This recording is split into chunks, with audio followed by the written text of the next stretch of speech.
Good afternoon and welcome to this event today, the IoD's National Sustainability Group's webinar, and it is Responsible Business is Good Business. That's the theme of this seminar, webinar. It's the theme really of the SIG as well. So we've got two very different but very fascinating, interesting speakers with, I think, a very strong, powerful messages to share with everybody. Hopefully most people that will join are already on the journey towards sustainable business and sustainability. But if not, or if you're not sure, or if you're definitely looking to enhance and progress, hopefully you'll go away today with something of great interest. We're an hour in and out, so very time efficient. We will want to leave plenty of time for Q&A and discussion debate. I'd just like to, if I may, though, start with a couple of slides so it could frame where the sustainability group is within the IoD and what is our kind of approach, really. Having taken on the chair in the summer, and my colleague Michelle Augusti, who's the deputy chair, the committee sort of reorganized a little bit, and we've been through some deep thinking about a sort of two-year program or campaign. So, Yusuf, if you'd be kind of just to show the slides, please.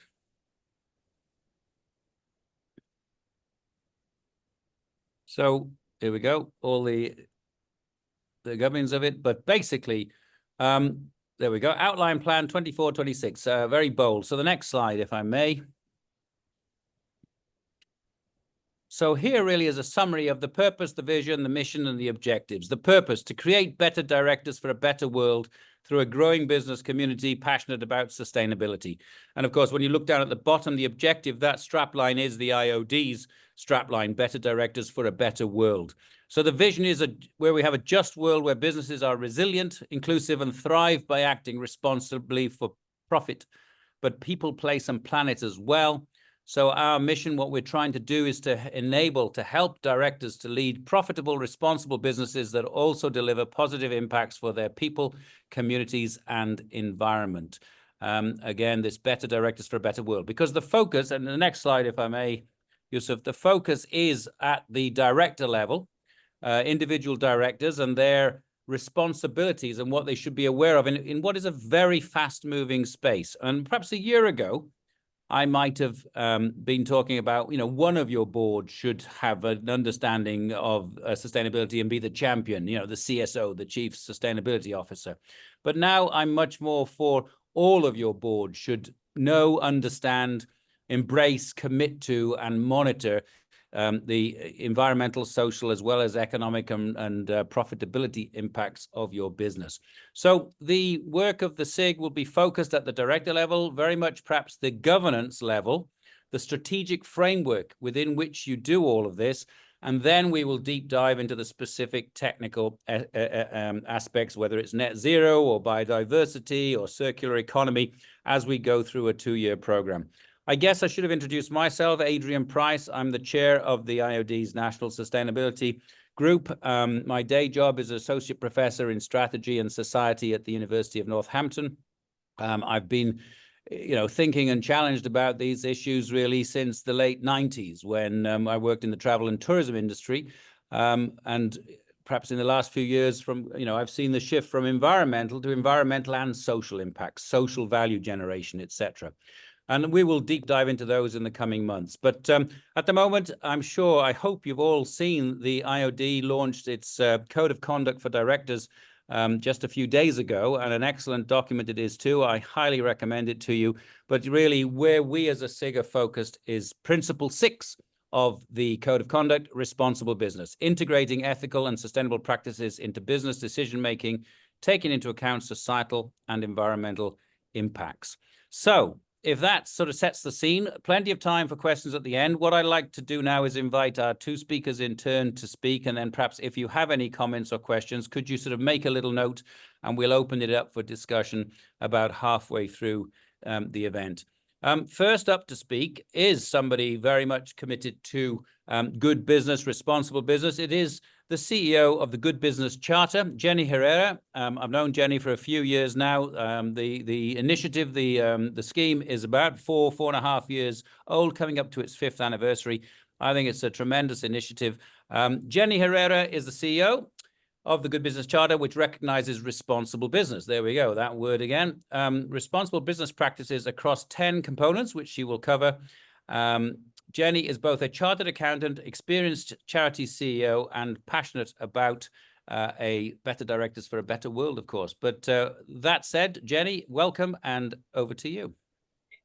Thanks very much, Adrian, and thank you so much for having me. I always love an opportunity to speak passionately about responsible business behaviour, so I'm looking forward to just sharing some big picture stuff, and then please bring your questions in. These things are always great when there's plenty of interaction when we're hearing from our audience. So, as Adrian said, the Good Business Charter is coming up to its 5th anniversary in February, and what we are really is a framework of, you see, responsible business is a big word, isn't it? It's like, what on earth does that mean? And I think in particular, directors who haven't perhaps been thinking about this much over the past decades, it starts to feel, well, what do we actually mean by that? And I personally love the fact that the Institute of Directors have called it responsible business in their code of conduct, because for me, it is very clear language. Responsible, we know what the opposite of that is. It's being irresponsible. And really the whole sense behind the Good Business Charter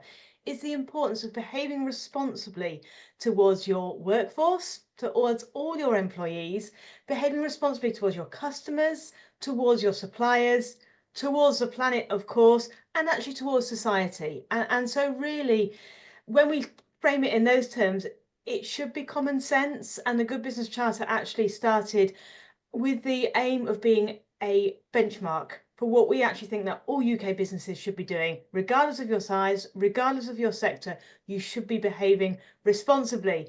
It turns out that quite a lot of businesses are not behaving responsibly and cannot actually achieve Good Business Charter accreditation, which therefore makes it really quite an appealing signpost to your employees, to your customers, to your suppliers, that you are passionate about responsible business behaviour and that you can make these things happen. So I wanted to first of all just talk about why it matters, how a business acts. So on the next slide, we've just got some stats for you. I'm hoping you don't need convincing, but 97% of consumers think it's important for a business to act responsibly. That was a consumer poll that the TSB did. This is really much more mainstream now. Admittedly, many consumers cannot change their behaviour yet because they are very dominated by cost pressures. But where two items are a similar cost, they are going to want to go for the one that they know the business is acting responsibly. What about workers? Almost half of younger workers want the company they work for to demonstrate a commitment to ESG. 20% have turned down a job offer when the company's ESG commitments were not in line with their values. So people are asking these questions at interview, and in order to recruit and then retain the best workers, you need to really be taking this seriously. And that means not just paying lip service to it, but actually embracing it and embedding it, which we'll talk about in a few moments. Finally, 76% of consumers are also calling out for companies to take the initiative to reduce their environmental footprint. And obviously, there's been a lot of focus on the E. The Good Business Charter is very strong on the S, which has often been called the poor cousin of ESG. But actually, we need to be treating our people right, and we need to be thinking about all our different stakeholders, which as directors is really important for you as you look at your business. So the Good Business Charter covers 10 components. The first 5 are all around employees. So next slide, please. Real living wage, which right now the gap between the national living and the real living is shrinking.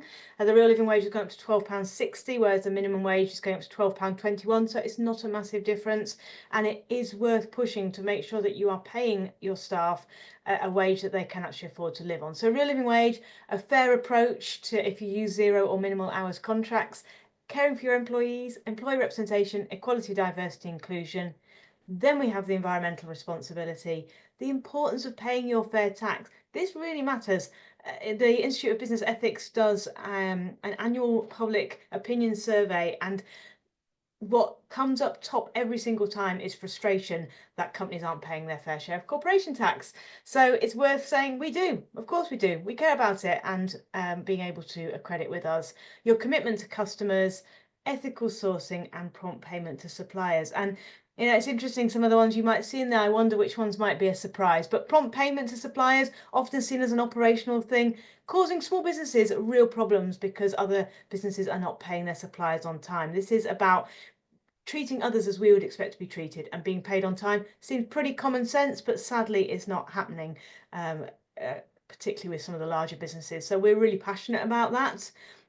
It's interesting looking at the IoD's Code of Conduct, Principle 6, it also talks about the importance of promoting it to their supply chain. The Good Business Charter can be really effective in looking down your supply chain, whether you've got big suppliers or small suppliers, because it works with all. We were founded by a retail entrepreneur, Julian Richer, but he brought together the CBI and the TUC to get that voice of businesses and workers from the beginning.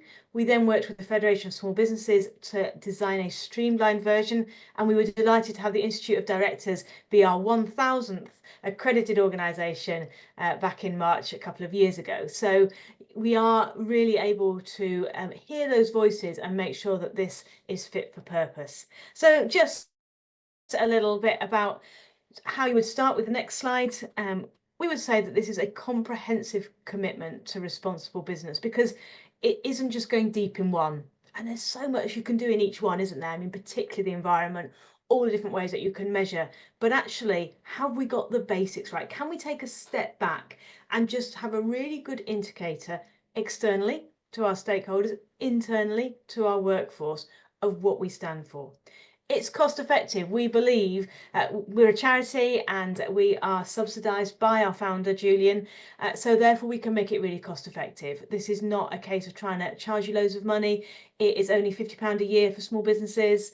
It's capped even for the very biggest at £3,000 a year. So it is very cost effective and easy to apply for. I'm sure there'll be questions about B Corp. B Corp is a much more in-depth process. I think a lot of organisations might achieve Good Business Charter accreditation and then start that process of going deeper. But some B Corps need to look and they need to change something so that they can accredit with the Good Business Charter. So they're very different. And B Corp is a fully audited process, and that's why it's more expensive and takes a lot longer to prepare for. But this is a much more accessible, easy to apply for, open to all, so businesses of all sizes, charities, public sector, and we are really passionate about speaking the public language. You see, there's so much compliance out there. There's so many different things that people are having to put into their annual reports.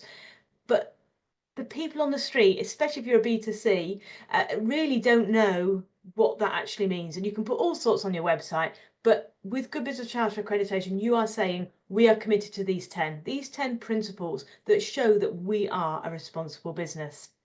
So I just want to talk about one case study. I could share many, but this next one is Schroders Personal Wealth. There we go. So they are a joint venture of Schroders and Lloyds, as it says there. Now, they were looking for kind of something that would work for them to be able to communicate easily what they were doing around responsible business. And they came across a Good Business Charter and talked to us, and they have they've really embedded it, and there's kind of two key ways I think that they've done that. One is that they produce this responsible business reports every year. That isn't reams of more information that's going to take them hours and hours. It is a simple report that takes each of our 10 and it says what they're doing in each of those areas and where they are moving forwards, what the next target is. So perhaps in employee wellbeing, they'll be able to talk about the different initiatives they have, but then say, well, going forwards, we want to be able to do something extra, or we want to increase our satisfaction rate with our staff, whatever it might be. But it just helps them set up in a clear and accessible way that they can use with their clients, that they can use with their workforce, to explain what it means to be a responsible business. But there's another part of this, and it's a little bit like what Adrian said at the beginning about it being every director's business. It makes you think a little bit about safeguarding. If you've had any involvement with safeguarding in your career, they say that safeguarding is everyone's business. We all need to look out to make sure we safeguard children, vulnerable adults. I would say that this is the situation in the corporate world, that being responsible, or ESG, is everyone's business. We all need to look at how we are caring for our colleagues, for our customers, for our suppliers, for our planet, of course, extremely important. So the other thing that Schroders Personal Wealth did, which is just a really helpful example as we look to where do you start on this stuff, is that they brought together a group of people across the business. So my main point of contact in that organisation is the FD. Some organisations, our main contact is the head of sustainability. In some, it's the founder of the company. In some, it's head of people. But in this particular one, it's the FD, and he chairs a group that's pulled from different departments, which means that everyone's thinking about how they're behaving responsibly. It also enables suggestions to come in, and it really helps to embed it and live and breathe it. We have many other examples of organisations that have thought, we're not quite sure if we got this right or not. So they use a good business charter framework as a way to say, okay, actually, turns out we're pretty good in 8 of them, but we've not spent much time thinking about ethical sourcing, and let's start doing that. Or we've not really thought about how employees genuinely have a voice in our workplace. So it just helps set that scene, and then you can go deep in what's most relevant for you.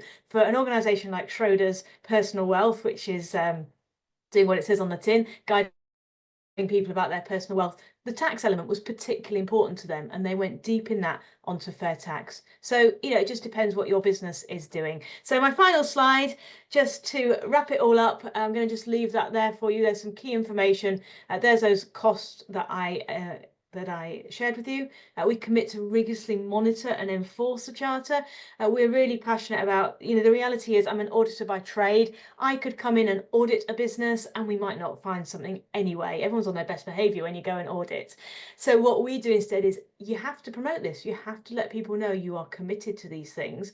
And if one of your stakeholders says, no, they're not, they'll alert us and then we can investigate it. Our website also has a lot of stuff about whistleblowing, about explaining it, so that really you're being held to account by your stakeholders. And actually that's quite powerful.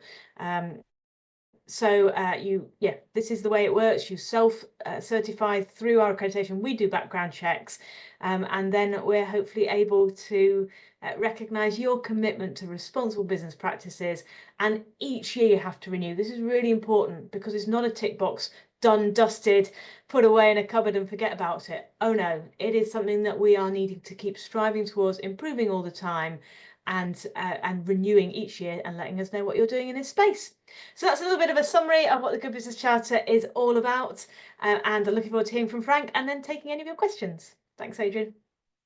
Thank you so much, Jenny. Yeah, very good summary of, a lot of depth behind that and a lot of thinking's going in towards it. But I think it's, I'm a big fan. It's a great scheme. I think in the alphabet soup that's out there of all the accreditations, whether they're industry specific or generic industry agnostic, this is a great first step. It's accessible, it's relatively low cost, it's low management time, but it sends a signal internally and externally. Interesting you mentioned B Corp there. Perhaps there'll be some questions upon that. And I just want to stress this is open to all types of organizations, including charities, including local authorities, etc. You mentioned ESG, and social is the poor cousin. I would say social is the new frontier, because environmentalism has been around a long time, probably since the 60s, when I just missed it. I was just too young, but smoking all that marijuana, listening to the Beatles, and hey man, let's save the planet. So that was an aspiration at that time. We've come a long way in terms of environmental management systems now. In the last 10 years, and being in academia gives me the chance to see and read a lot about this thing, it's the social element, the social management systems, or the social impacts. And they're actually harder to measure. They're harder to get your handle around. So I would say the social is a new frontier in terms of being able to measure and monitor it. And of course, businesses, if you can measure it, you can manage it, right? There is a mantra there. And then G, of course, as I said at the beginning, governance. It's about directors having a good understanding of this, because believe you me, it is a very fast moving space. So having talked about social and people, if I were being provocative, I would say, well, environmentalism, you should be into that. Shame if you're not, because it's been around a long time. But also, everyone looks at net zero. we can say to a large degree, people created the problems, and quite frankly, probably people are going to have to solve the problems. So that social dimension, that employees being aligned with your business, or you being aligned with your employees as well, you're being aligned with community issues, caring about what's happening in your immediate business environment, we have to come together. And that's a really nice segue to introduce our next keynote speaker, Frank Lee, who's going to talk about collaboration. And I'm sure he'll frame it within something you're all familiar with, the UN SDGs. Well, number 17 is, of course, about partnerships. But let me just tell you a little bit about Frank before we pass the mic, as it were, over to him. Frank, I think a chemist by training initially. He joined the Institute for Collaborative Working at the start of 2023 after 30 years with BSI, the British Standards Institute, where he held a variety of senior roles, including Operations Director for Continental Europe, Middle East, and Africa, Regional Director for the North European region, Compliance and Risk Director for Europe, Middle East, and Africa, and Product Certification Director for the UK and Ireland. Frank himself has developed the ISO 44001 certification scheme, and I think you're going to hear a little bit more about that. What is it? And you might be going, oh, and not another ISO, but yes, ISO, very interesting, their strategy, how they're building linkages and a hierarchy amongst their ISO numbers in terms of risk and resilience and sustainability. So I'm sure Frank will talk to that a little bit. But Frank took up the role of Chief Executive Officer of the Institute for Collaborative Working, ICW, at the start of 2023. Since then, he has established a new vision and purpose for the organization, has placed the Institute onto a more solid commercial footing, and indeed an international one as well, and has started to transform it into a modern, agile, outward-focused organization. I hadn't heard about it until just a couple of months ago, but I'm very excited to hear what Frank has to say about collaboration within an organization, and as Jenny referred to, collaboration within the supply chain and indeed within your community. So without further ado, a thank you to Jenny and a warm welcome to Frank Lee. Frank, over to you. Thank you, Adrian. Well, it was interesting to hear your description of the 1960s. I was around in the 1960s, but I didn't manage to do any of those things. But anyway, thanks for having me. It's lovely to be here today. Maybe move on to the next slide, please. Okay, so really wanted to tell you just a little bit about us here at the ICW, and Adrian really preempted that by saying just a few months ago, but we have set ourselves a new mission and vision and really back all our purpose. We are a not-for-profit but for-purpose organisation, and our aims are to promote and encourage collaborative working and its advantages, to address the challenges facing all types of organisations, people and communities, very much in that social area. We believe, and we actually, you can see it on our strapline there, we're all about advancing collaboration to make good things happen. And we're working with our members and our partners to achieve better commercial and better economic outcomes. If it benefits the country, that's a really good thing. But we all should feel better at the end of this. Driving towards the achievement of net zero and other sustainability, following on from what Adrian was saying there, there's no bigger challenge facing us today. But also really delivering social value to the communities that we are all part of. And we believe that organisations that come together to really start to work to deliver real social value can achieve an awful lot more than those who are working alone. You know, if we're thinking about getting people, homeless people, off the streets back into real accommodation, making a useful contribution to society, people who come back from conflict zones who are struggling, people who maybe have been out of the workplace for some reason, whatever that reason is, for a long period of time, people who are currently in prison, who will be released in the near future. Again, we want them to get back. Organisations working together can address and help us with all of those challenges. Any of us can go out and do a little pick. We'll probably these days create more litter with all of the PPE and the packaging that will come with that we produce. And then we'll go to the local park, we'll look around and find some litter, we'll pick it up and put it in the bins that are there, and then the council will come and collect those. But 9 times out of 10, they've already been round anyway and collected most of what's there. So, you know, we can do these things that are often just custom gestures. But I think if we come together, we work, we provide those long-term opportunities, then we can we can create some real benefits to our society. And what we realized last year was that the sort of behaviors that you need to exhibit to be a good collaborator are the same ones that you need to have in your organization if you want to be a more inclusive and diverse organization. And I will talk about some of those things in a few moments. Next slide, please, Yusuf. So we are a modern institute. We're only small. We have about 60 executive network members from for a number of sectors, but mainly infrastructure and defence. They tend to be larger organisations, and I will come back to that a little bit when I'm talking about SMEs later. But we're cross-sector. We try to bring people together. We're agile. You can see some pictures of me out and about in different places there, and other members of the Institute, along with our chairman, Lord David Evans. And what we're doing really is we're listening to members. We're getting out and about and finding out what's going on. And that's key for us because we want to work in collaboration with our members. So we're more agile, we're proactive, we're listening to what people say, we react to what our members want us to work on. And so we believe we're collaborating with our membership. So very much a modern organisation, and we're trying to, if you like, be out there as much as possible to understand what people are really asking us to do. Next slide, please, Yusuf, I think. So what we'll be about as an organisation? Well, I talked about getting out there. We're all about active dialogue with our members. So we have a lot of networking receptions where we bring cross-sector engagement with different organisations. We host 2 large member receptions each year in the House of Lords. These are really exclusive events, but they provide a unique opportunity for our members to network with like-minded organisations, including government departments and agencies. That's our annual networking reception, which we have in each May. And then our awards reception, which this year is taking place 2 weeks yesterday. And I'll talk a little more about the awards later, but where we celebrate the achievements of people in a collaborative area. We also do a number of collaborative leader lunches, again, very prestigious locations that we host these in. And we bring together people from different areas, but who have a focus on a particular sector. So in this year, we've done 2 so far. We had our collaborative leaders in rail lunch in July, and then we've done our collaborative leaders in highways just a couple of months ago. And next year, we'll be working on one in aviation, which is due to take place on the 19th of March. And then we'll also be looking at defence and nuclear, which are another key areas for us.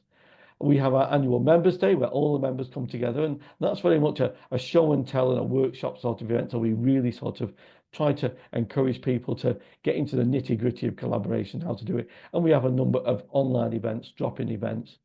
We also have our special interest groups that talk about key topics, maybe collaborative behaviours,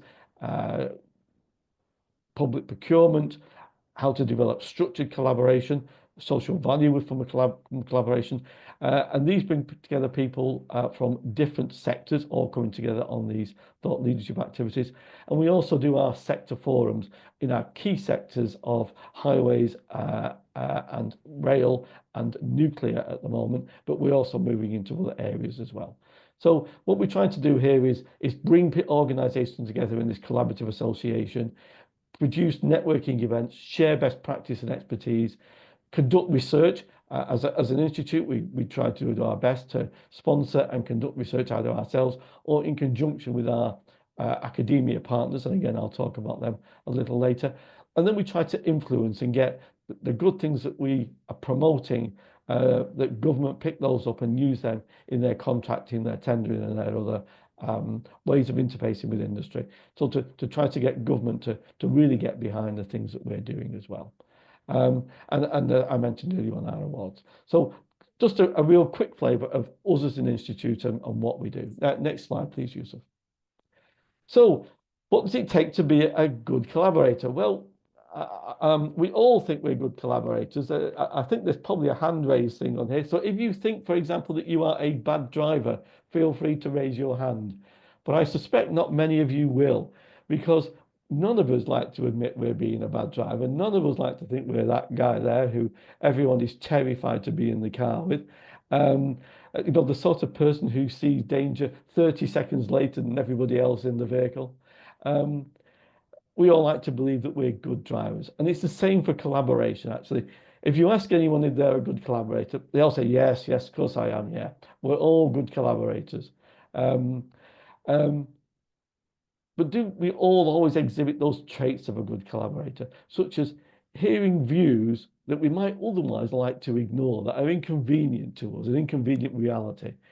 Views or questions from people that we might think are less senior than us, sometimes less intelligent than us, less experienced than we think we are.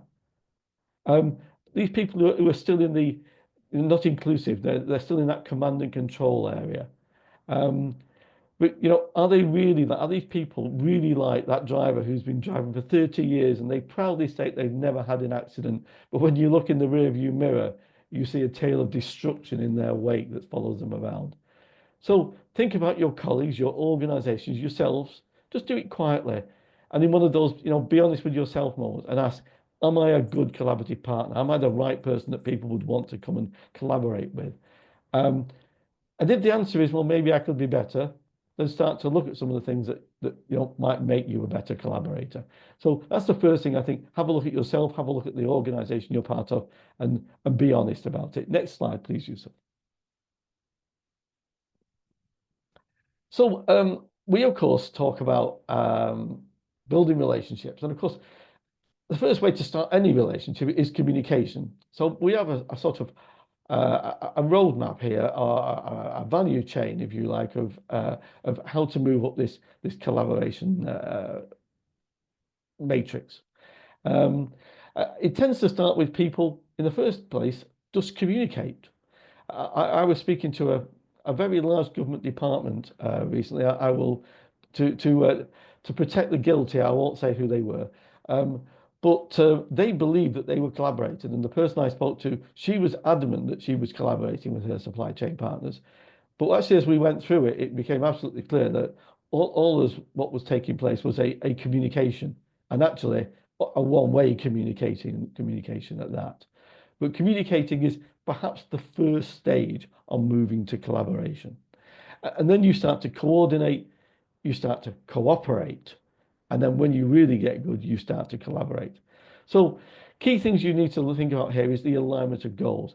As you move up this value chain, it's really important that their structure is to ensure that that alignment is realized through systems and processes which are embedded within and between the organizations involved in any collaboration. And then you start to move up that value chain.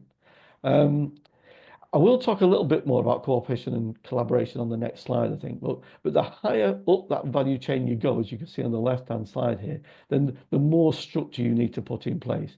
If you have an unstructured approach and slightly different goals and aims, then you really won't get much further than just communicating.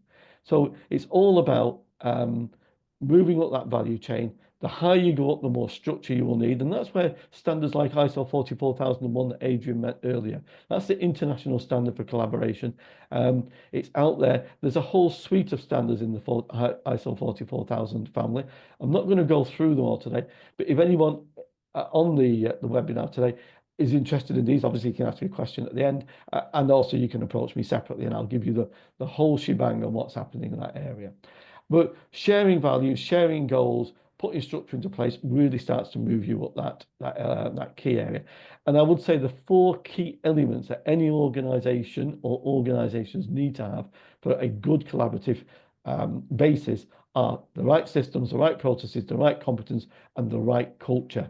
If you get those in, then you're absolutely clear. And one quick point, because Adrian did mention that there's probably quite a representation here from the SME community on this webinar, that it's absolutely clear that you know the value both that you wish to bring from any collaborative relationship or arrangement that you're in, and also the value that you are taking in there with you. That's really, really important. So many SMEs just go into a relationship, a collaborative relationship, and they don't realize, they don't emphasize the value that they themselves are bringing. It's really important to do that. Yusuf, maybe move to the next slide, please. So collaboration is not cooperation. Cooperation is compatibility of goals, individuals identifies, but they're just coordinating. Collaboration is when those goals are joint identities, joint responsibilities, really working together. Cooperation is a much more passive activity. It's working, with or for, and it's a lot of good things happen there, but mainly through good faith. It often uses that language of you and them, with little scope for challenge. And I mentioned challenge being earlier on about being a good collaborative discipline. Positive challenges, both in a good collaborative environment, is both welcome and given positively. Collaboration is about active and proactive. It's working alongside to achieve something together based on common goals and a degree of interdependence. It's a different mindset with these languages like we and us. And positive challenge, as I said, is really encouraged. A completely different thing. Maybe move to the next slide, Yusuf. I think we'll talk a little more about it there as well.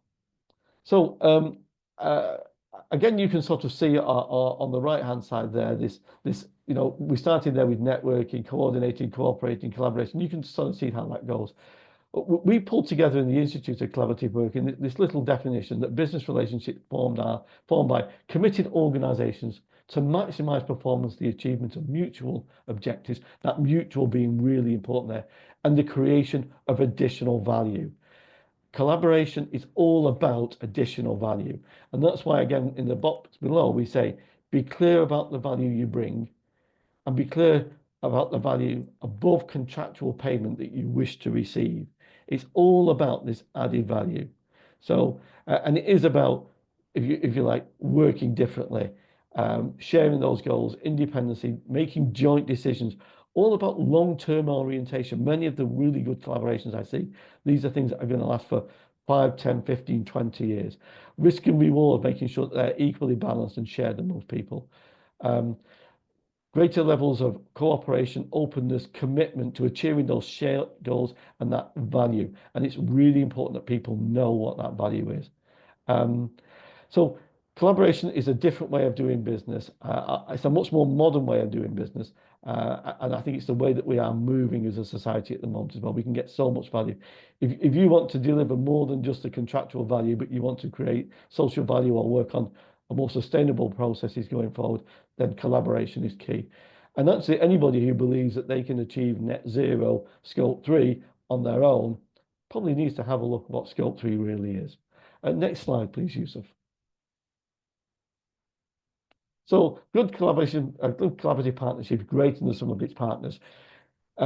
Partners should be complementary through their capability, resources, performance, and aspirations. They learn together to raise their standards together.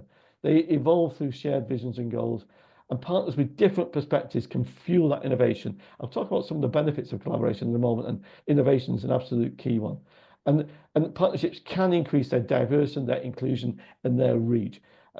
Collaboration is a really great way to move your business forward. Next slide, I think, Yusuf.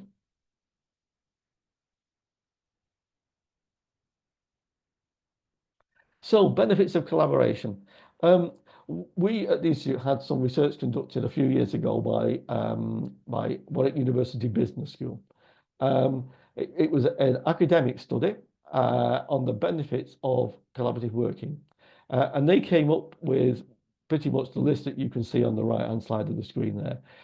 They found tangible evidence when they did this research that good collaboration, good collaborative working by organizations who know and understand what they're doing results in better problem solving, improvements in their reputation, improved and increased customer satisfaction, and increasing trust. And trust is a really important thing. Trust is something that is not given lightly. It's earned, but it can be lost in a moment. And I'll give you a quick example of that. I don't like to give too many war stories, but I believed I was in a collaborative relationship with an organization. And one day I found I was embarrassed by one of the people in that organization. It was actually a manageable thing. Had he told me about it, I could have dealt with it, but he kept it to himself. And when I challenged him, he said, well, you didn't ask, so I didn't tell. And my comment was, well, I trusted you to tell me if you knew that I needed to know, that I didn't need to ask. And to me, that's that trust basis, that I don't need to ask because I trust you will tell me if I need to know. Trust is absolutely vital in a collaborative relationship. it's one of the key things that people need to build and make sure is there. But it also, and of course, the research identified that business performances improved. Innovation, actually, although it's in the center of that slide, was number one on the list. People did manage to continually improve. They acquired new competencies and skills working with other partners. They improved better supply chain relationships, often becoming the customer of choice, which can be an important thing. Improved employee satisfaction, vital to all of us who run businesses these days. It's both a costly and an inconvenient thing to do, is to go out there and have to keep retaining employees, if people keep leaving your business, retain customers, and actually did report lower operating costs. So our research indicated to us very, very clearly that collaboration worked. Next slide, please, Yusuf. So we want to move people from this, where everyone's looking to their own outcomes, to the next one, which is where people work together to get to that joint outcome that they're all after. Next slide, please, Yusuf. I'll move on quickly. And we run awards every year. I mentioned earlier that our awards presentations are in just a couple of weeks' time. I won't read out everything on those slides because I'm sure that you'll have some, you all can read.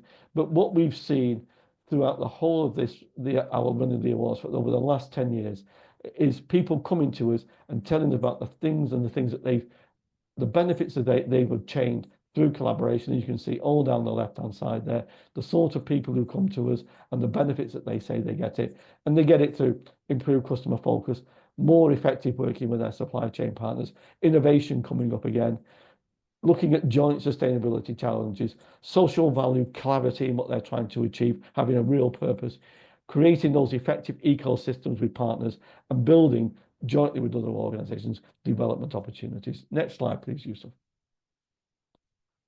So just really a couple of things for small businesses that I wanted to touch on very quickly here at the end. Again, Adrian mentioned that we're small businesses. We don't believe that collaboration is always the answer, but when it is, we want SME suppliers to understand that it is. So we've designed a small business toolkit. It's a toolkit. It's a three-step approach to help them understand the key aspects of structured collaboration. It's free on our website. Enable them to check their current capability and what and where they can improve, and to get expert help to validate their capability. This should be live on our website. It was supposed to go live this morning. I hope it did do. I've not had time to check yet. Next slide, please, Yusuf. And the aim of doing this is to give SMEs that hand, support our members, and support government policy initiatives. And it's clear government policy that we should be using more and more SMEs. And that's something that certainly came out of the Procurement Act that was brought in from the last government, which I know is under review at the moment, but hopefully due to come out very, very soon. And maybe move on to the next slide, which I think is my penultimate. I think collaboration can be a game changer for SMEs. It can really help people work more effectively, pooling resources, bringing competitive advantage, gives you access to experts, access to skills, brings credibility, and it works both ways. Working with partners can really help you. And the very last slide, I think, coming up next with a bit of luck, is this is what it'll look like on our how-to guide. It's free to obtain. You can go in, you'll go through an introduction, it'll take you through that journey so that you can see exactly where you are as a sort of, to help you put in place the systems that you need, to look and see that you're collaborating, and then to do a self-assessment yourself. And if you really want to get some expert advice at the very end, then you can come to us. But essentially, it's a free-to-use service until the final stage, and hope that many of you who are in SMEs will use that in the future. I think that's all of my slides, rushing through a little bit there, Adrian, but hopefully I'll happily take any questions along with Jenny in the next set. Thank you very much. Thank you, Frank. Gosh, quite a lot to digest there indeed. The principles, if I'm right, what of the history here is the sort of TUC or trades union versus the big business. So it was one of the origins, right? You say most of your members are larger, but the principles of what may be creating, and you use the keyword value, shareholder value can be applied to creating social or stakeholder value. And I think that is the space that we're talking about. You mentioned innovation. That was one of the top benefits. I love that. The working within the organization and across it too. So Wow, yes, a lot of information there. Now, I don't have a profile of our attendees, whether they are large or small organizations, what sector they're in, and level of maturity, if you will, or level of progress in the sustainability journey, the ESG journey.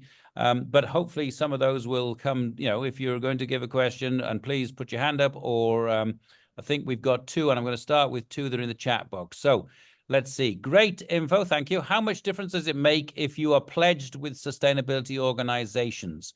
Does it make a business responsible? So that's an interesting, if I understand it correctly, is the fact that you've got the tick box and you've got the badge, does it necessarily make you responsible? Is that the angle? And maybe I could direct that one to Jenny, if I've understood that question correctly. Yes, thank you. I think there's two aspects to it, isn't it, that question? I think firstly, does doing the accreditation make you sustainable or responsible? No. You need to be able to be, but it is a way to help you on that journey. So I think it helps you think about what it means to be responsible, and obviously you may find out, oh, I'm already doing this, so I can achieve this accreditation, or you may find you need to change things in order to get to that. So the accreditation itself just recognizes the reality of what you're doing, or hopefully committing to doing.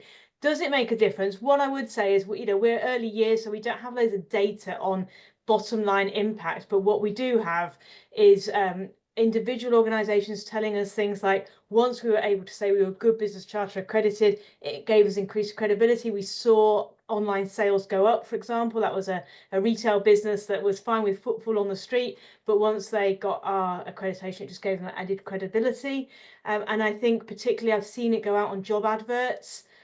I do believe that we've seen, particularly in competitive sectors, so I'm thinking of one accountancy firm, and they said that the fact that they could differentiate themselves from their competitors by showing that they've achieved this accreditation helped them in recruiting. So it does bring those kind of benefits, and obviously ultimately by being a responsible business, you will see benefits to your business because you'll be more resilient, and you will have better staff that you can retain.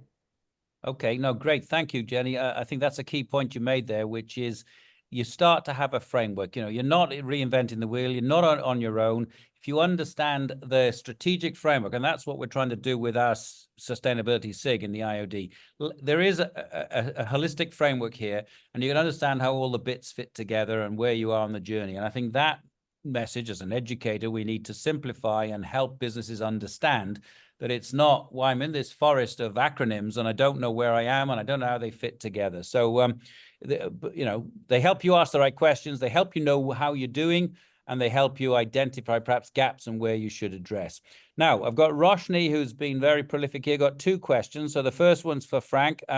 Very keen to understand more, read the ISO standards. Fantastic initiative. Frank, you didn't actually mention, I don't think, unless I missed it, wasn't listening, but I was paying close attention, ISO 44000. I think that would be useful just to kind of, what is that all about? Because is it an extension or a more developed version of what you've just explained for small and medium-sized businesses?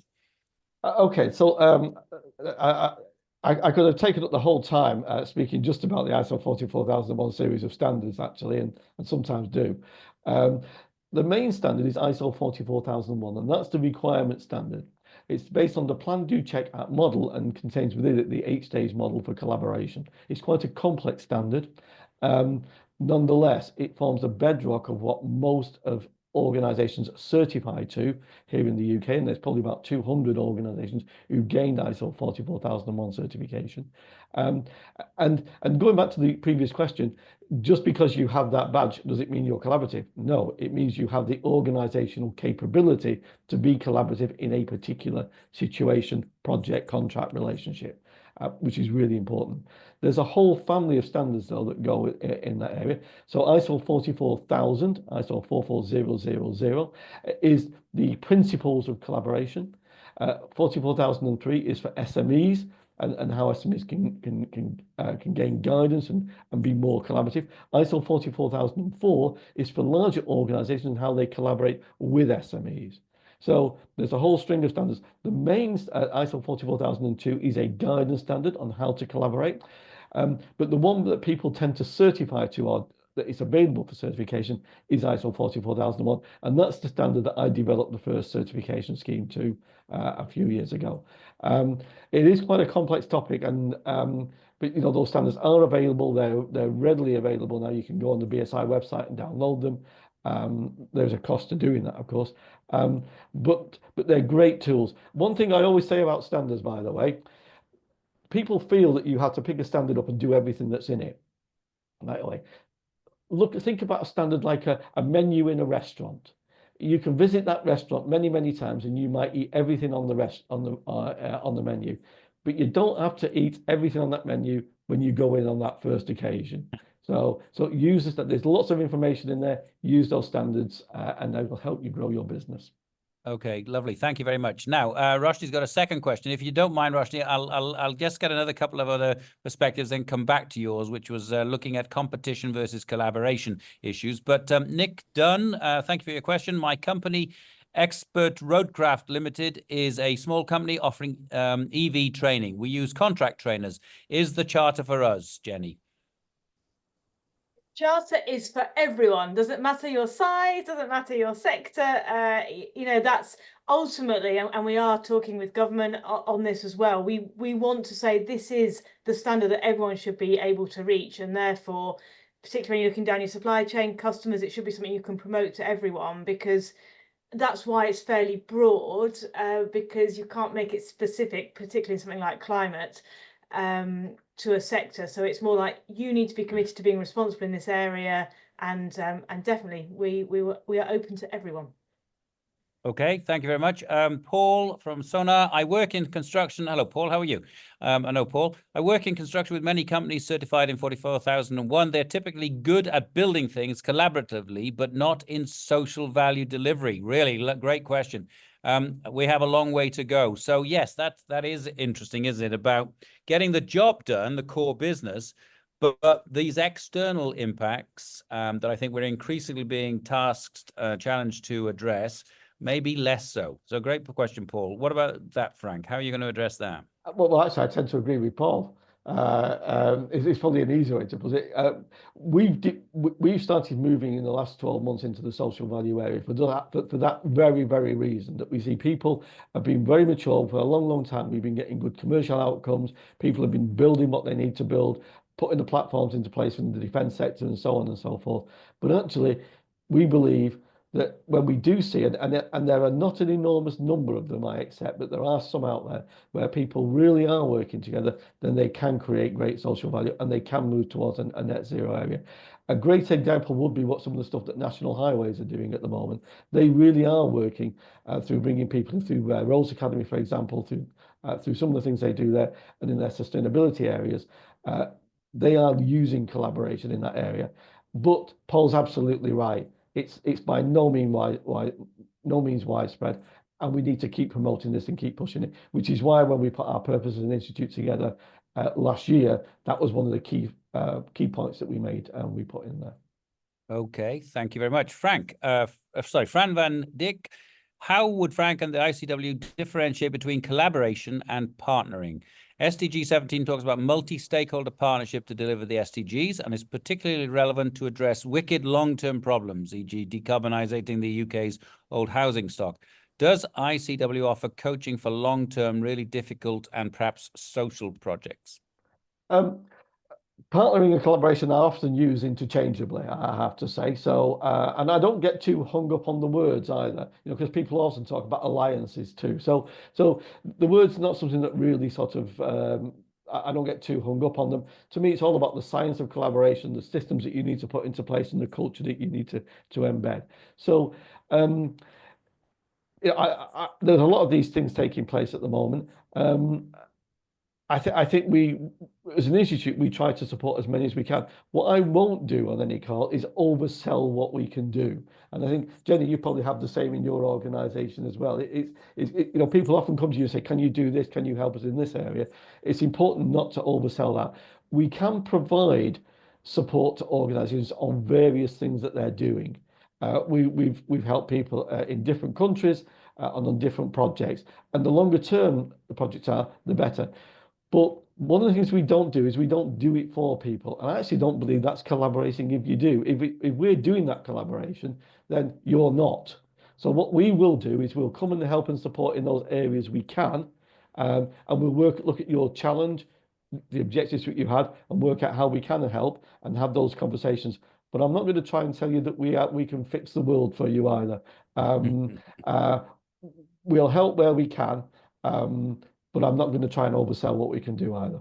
But Paul at Sonar has come in very good there with a comment, which I think can everybody see the questions, or just me as us as the what you call it, the moderators. But anyway, Paul says Sonar engagement helps companies connect with their communities. We produce social value plans that reflect community priorities, wants, and needs. A single plan for many companies to collaborate on. And I know Paul, and I know his systems. And Paul, it's long overdue. We got together again, actually, for coffee or lunch.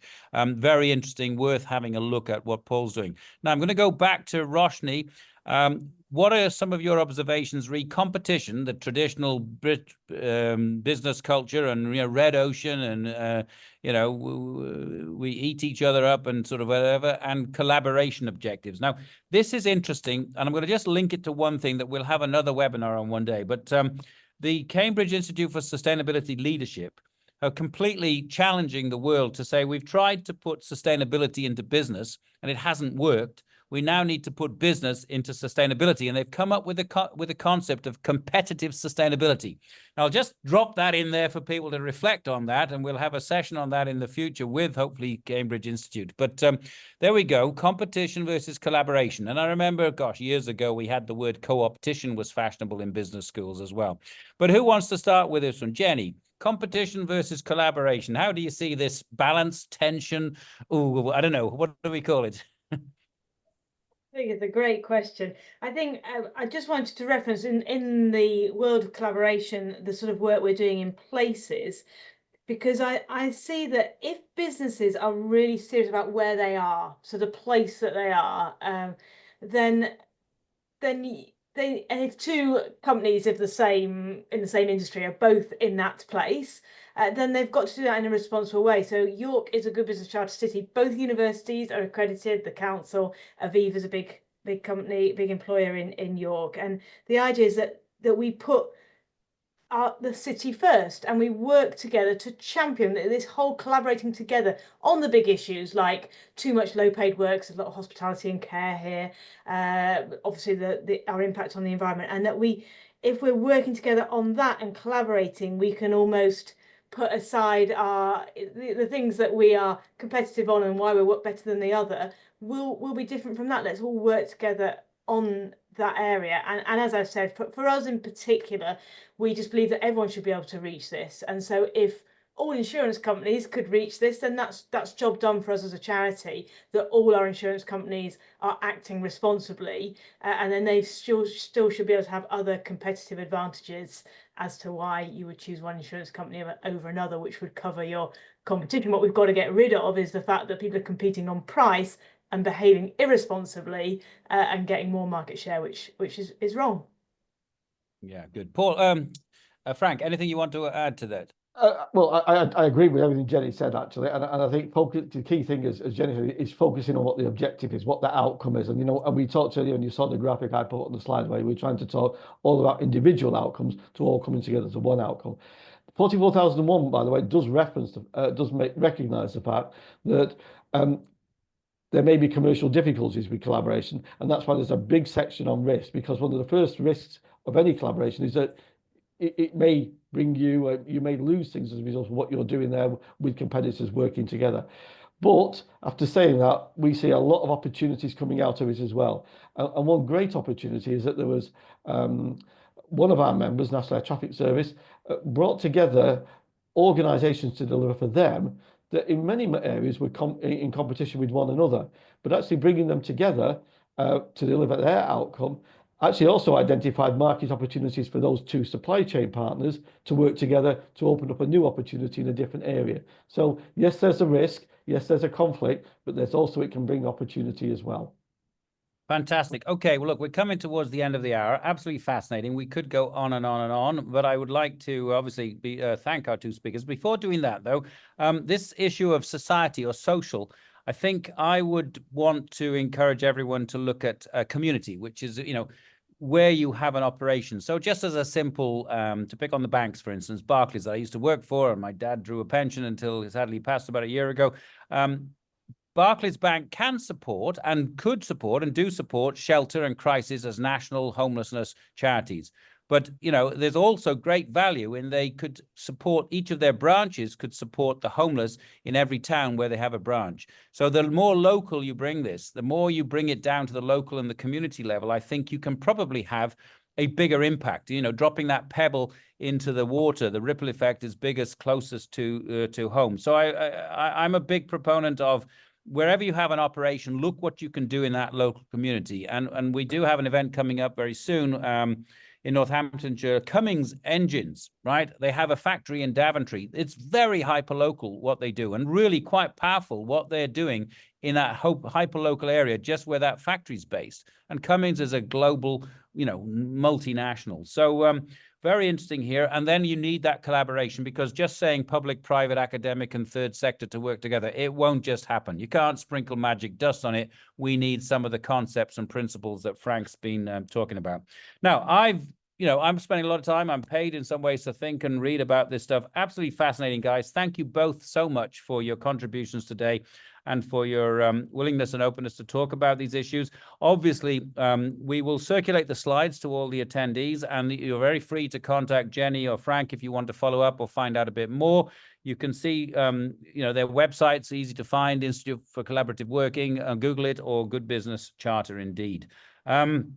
The IoD, we have some interesting places and a lot of free resources or signposting. So do have a look at the IoD Sustainability Group. You can join it whether or not you're a member of the IoD, and we have about over 700 now that have joined us on this journey and want to learn more, which is very encouraging. You can also look us up, IoD Sustainability Group, on LinkedIn as well, where we have 200 signed up that are members and non-members of the IoD. Of course, I would encourage you to join the IoD, but you don't have to. Just there'll be some tiered or leveled access to resources, of course.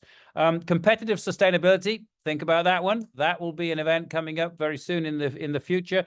But for now, many thanks to everybody. My colleagues at the IoD on the committee, Michelle and Kirsty's with us, I see, and Richard Hagen, others as well, to Yusuf for managing the platform for us here. But to our two speakers, of course, Jenny and Frank, and most importantly, to all of you for joining us. Please do keep up the good work, the good fight here.